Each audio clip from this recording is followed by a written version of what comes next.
Hi, this is the sixth scenario in module 8, implementing slowly changing dimension type 2.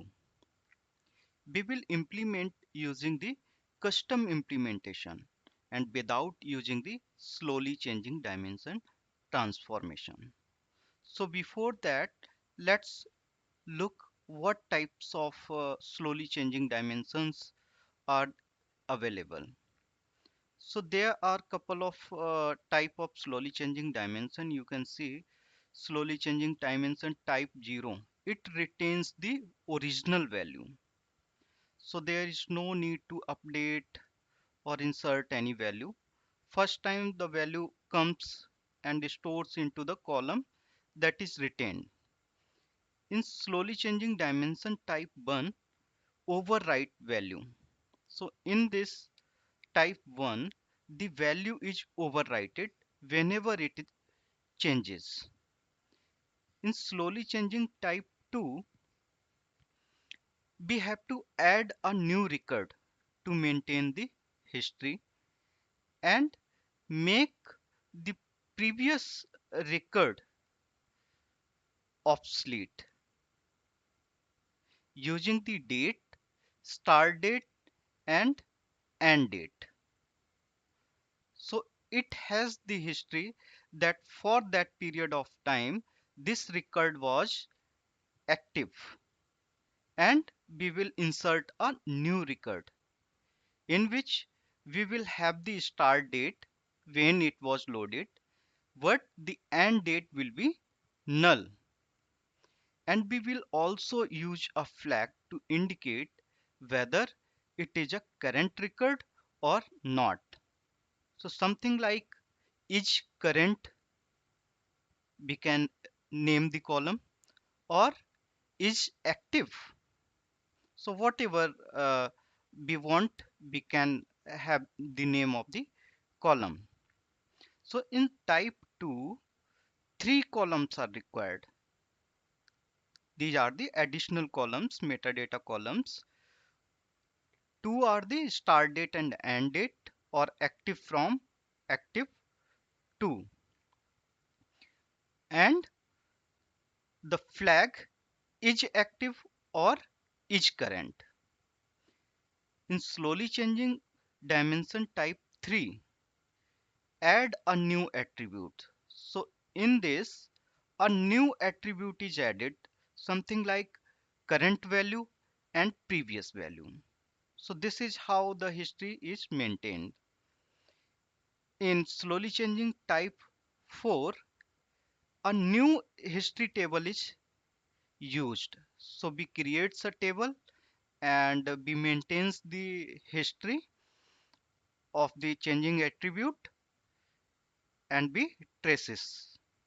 There are other slowly changing dimension types which we are not interested to discuss.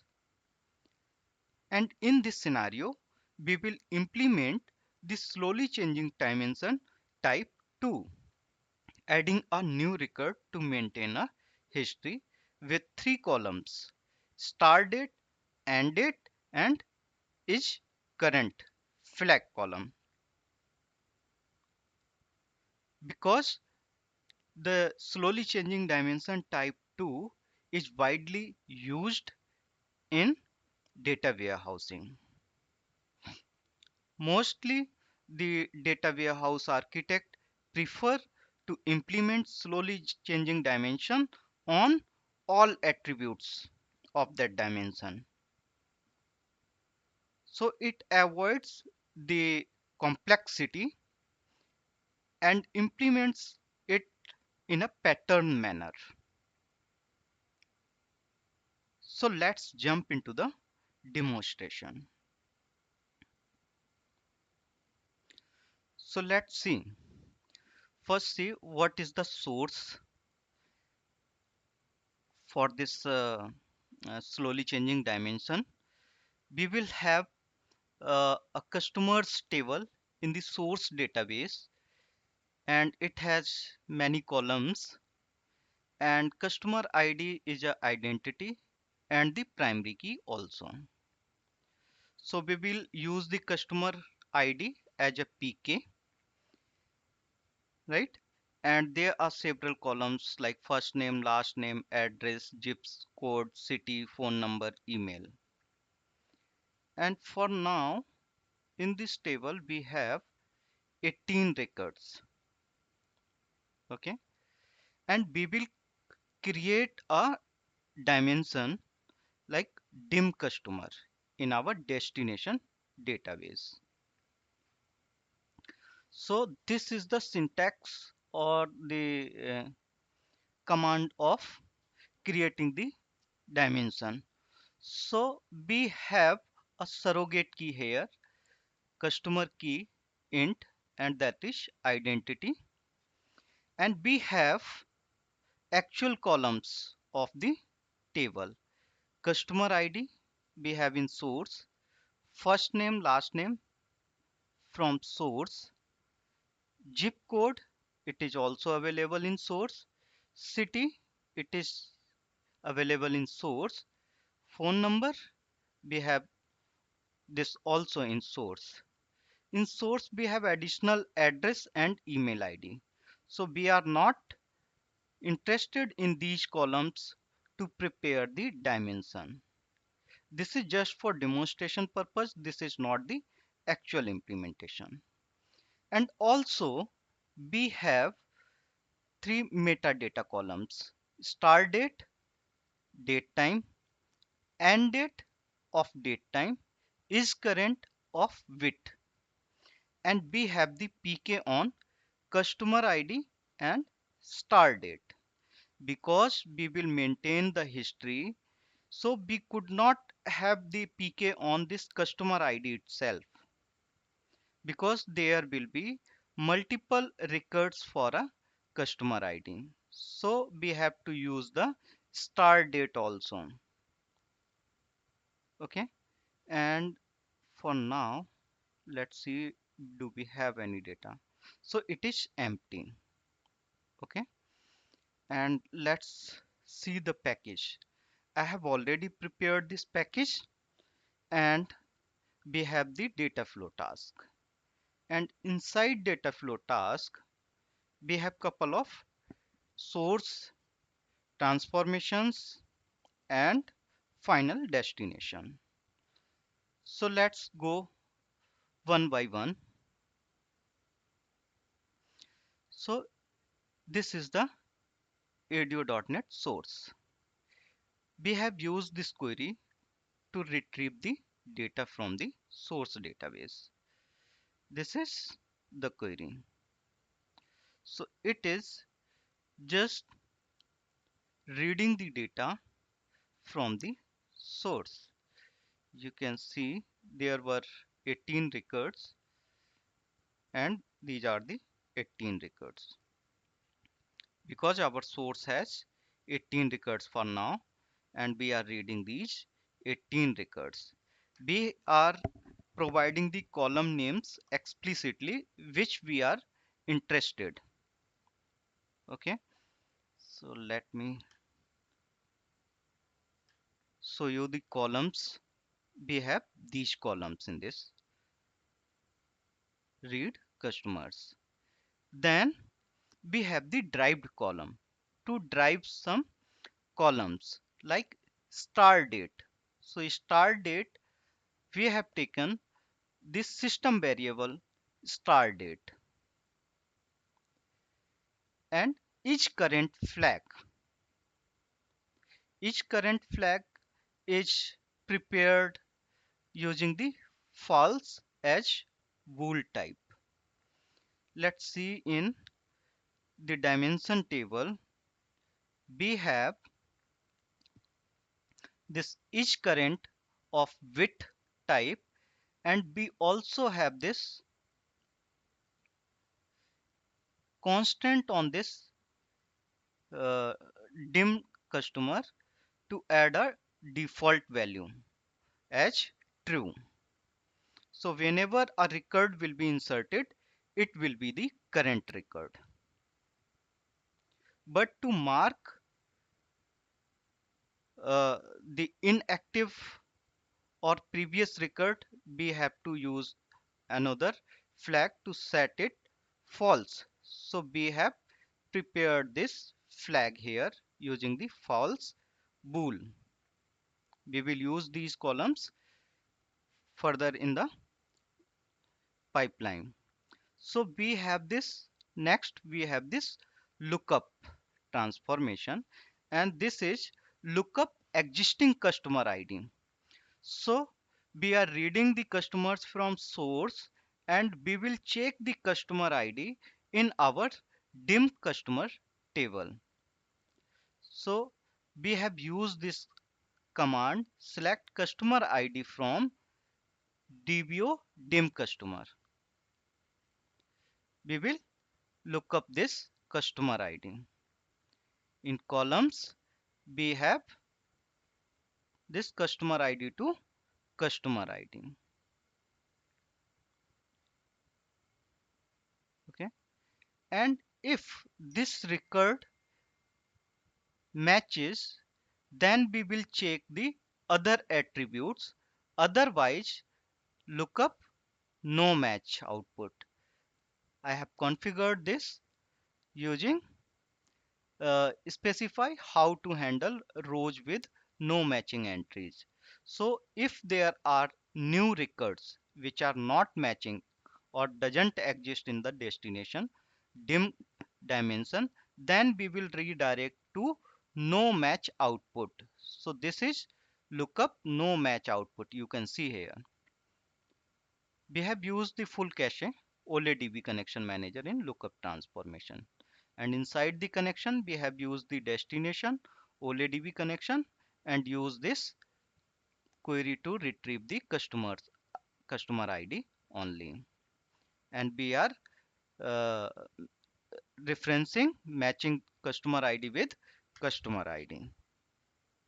So new records will go into the no match output. But if there are existing records, they will be matched. So lookup match output is redirected to this next lookup transformation. So in this transformation, as its name says, lookup existing customer columns. So we will look up the other attributes of this dimension. So again, in this lookup transformation, we have used the full cache OLEDB connection manager and have specified to handle the rows with no matching entries to redirect to no match output. In connection, we have the OLEDB connection and we have used this query. So what it is doing, it is retrieving the other columns from the dimension along with customer ID. So we have the first name, last name, zip, city, and phone number in the dimension, which are the actual columns. Okay. So in columns, we will see we have mapped the column ID to column ID, first name to first name, last name to last name, zip code to zip, city to city, and phone number to phone number. Like, but in this stream, we have the start date is flag also because we have derived the new columns there. But we are not using these columns in this lookup. We are checking whether customer ID is equal to customer ID, first name is equal to first name, last name equal to last name, and so on. Okay. If these records are matched, it means there is no change in that record and we do nothing.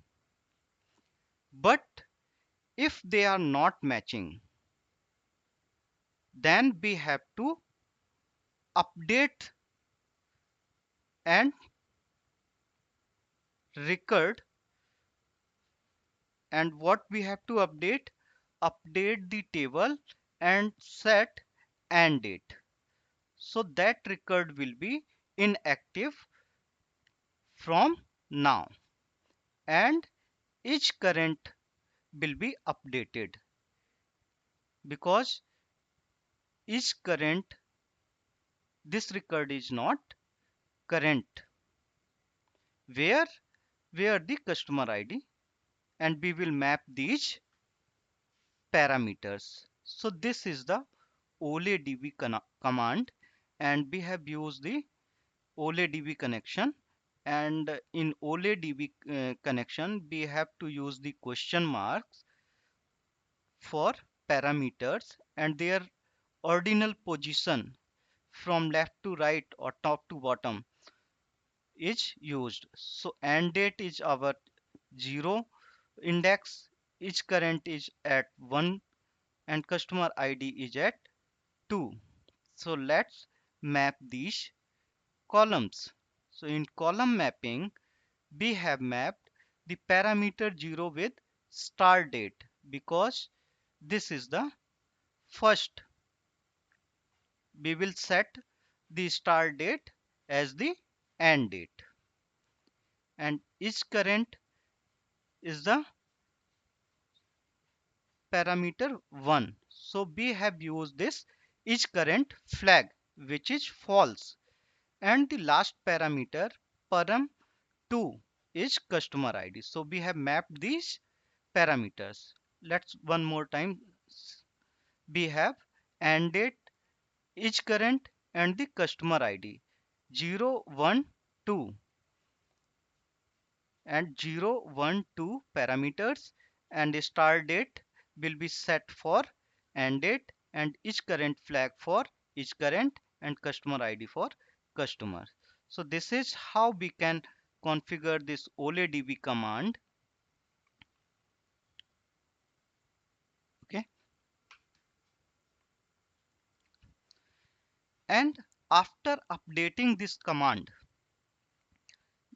using this command, we have updated this record, we have marked it inactive, we have set the end date and each current equal to false, but we have the current record in the pipeline, so we have passed this to the union alt transformation, and it also has the new records which are coming from the first lookup.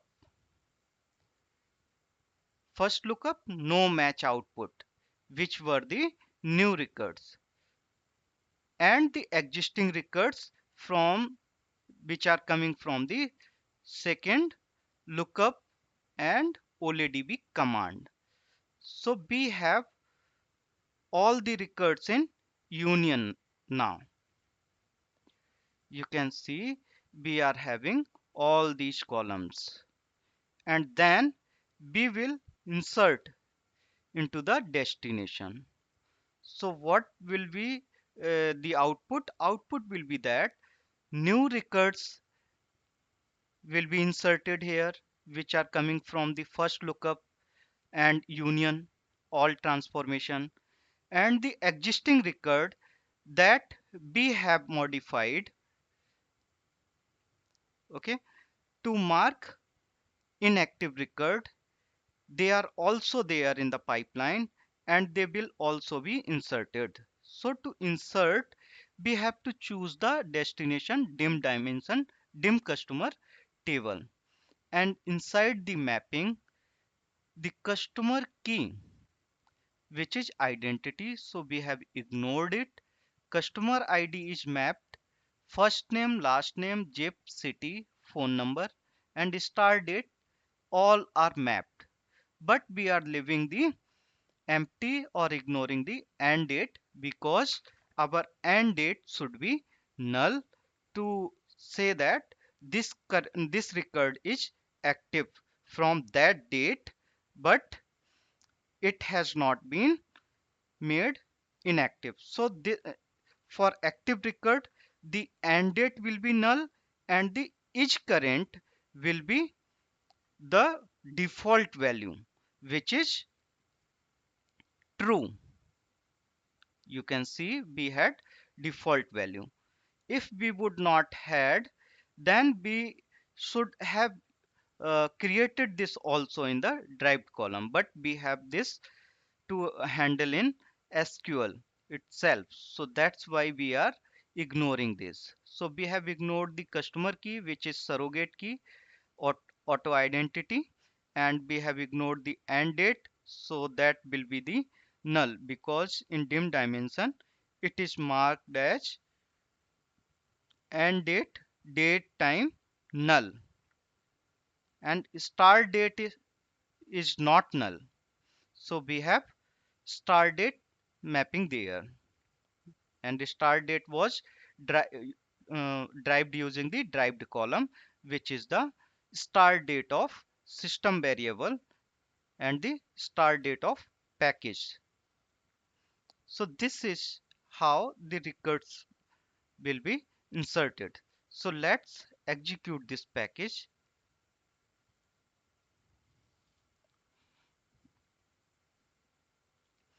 You can see there were 18 records which came, which was read from this read customer, and for 18 records the two new columns were derived, and in lookup existing customer ID, see, the output is no match output for 18 records, so there is no matching record, so there is no record to the second lookup, and these 18 records passes to the union all transformation, and then they were inserted because there was no existing record. So in lookup, second lookup, there is no record, and no record was passed to OLEDB command to update any record.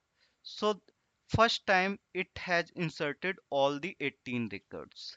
So let's look into the database table. So in the dim customer table, we have all the 18 records, you can see, and the start date is when the package was started, and the end date is null for all columns, and each current is 1. Every record is the current record. Okay, so let's insert some record in the source. So we will insert these two records in the source. Okay, let's execute this. Two records were inserted, and let's see, we will also modify the existing record. So two records were inserted, and we are retrieving these two records and their zip code to update with another value. So these records exist, so we can run this command just to select the zip code before and after this update statement. So let's see, before update, these was the zip code of these two records, and after update it was updated to new zip code. Okay, so we have inserted two new records, and we have updated two existing records. So let's execute this package again.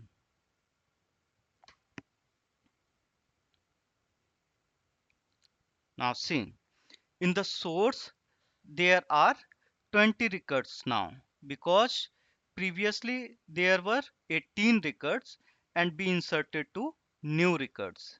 So 20 records are read, and then in lookup we have two new records in no match output, which are going through the union all, and 18 records were existing, so these are redirected to the second lookup, and in this lookup we identified that two records are modified.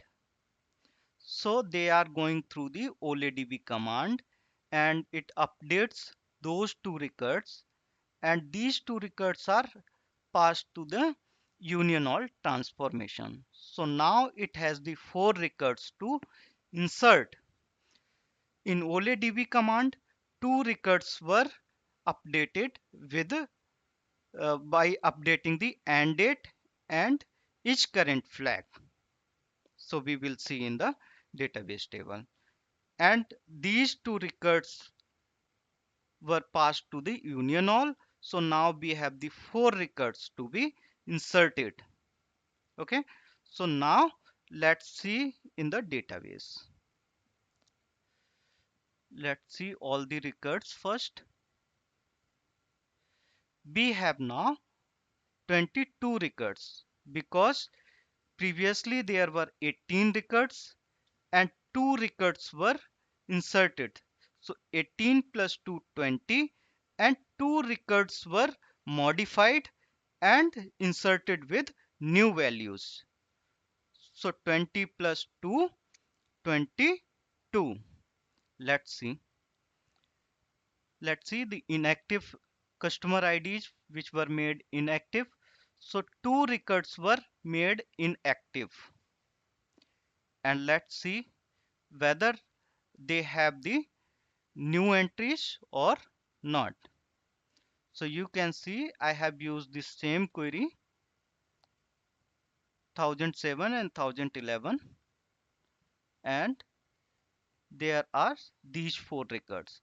So these are the two records which are having the end date entry, and each current is false, and we have the corresponding two records inserted with end date equal to null and each current equal to 1. See, so it inserted two new records as a current record, and it made those two records as inactive record by updating the and date and each current equal to false. So this is how we have maintained the history of a customer ID 1007. It says that previously the zip code was this and new zip code is this. So it will maintain the history for first name, last name, zip, city, and phone number. Any of the attribute except the column ID, customer ID, they will be maintained in the dimension table. Okay, and let's run it one more time. Again we will insert couple of records. So this time let's see to insert these three records. We are inserting these three records. Three records were inserted, and let's see if we have these customer IDs. Yes, we have. So we will update two uh, zip two records with zip code again. So you see that previous zip code was these, and now we have the updated value of zip code. So we have inserted these three records and we have inserted these three records and updated to existing records. So let's execute this package again. See, we have 23 total records. We have three new records going to the union all transformation from the first lookup, and 20 records are going to the second lookup transformation to check whether any attribute has been changed. We identified that two records were changed, so they were updated, and but they were also redirected to the union all, and now we have the five records to insert. So let's look into the database. We have now 27 because 5 records are inserted in total, and out of that 2 records were also modified. So let's see which were modified. These are the IDs. Previously we had 1007 and 1011. Now we have these two customer IDs which were updated. So let's see their data. See, we have inactive record and active record. Same for this inactive and active, inactive and active, inactive and active. For active record, the each flag is 1 and end date is null. For inactive record, end date is having value and each current is false. So this is how we can implement the slowly changing dimension type 2 using custom implementation. So without using the existing slowly changing dimension transformation, we can achieve the task of implementing the slowly changing dimension type 2 or any other type if we want. But the slowly changing dimension type 2 is widely used and we can implement it using the custom implementation such as using the derived column, lookup transformation, OLEDB command, and union all transformation. Okay.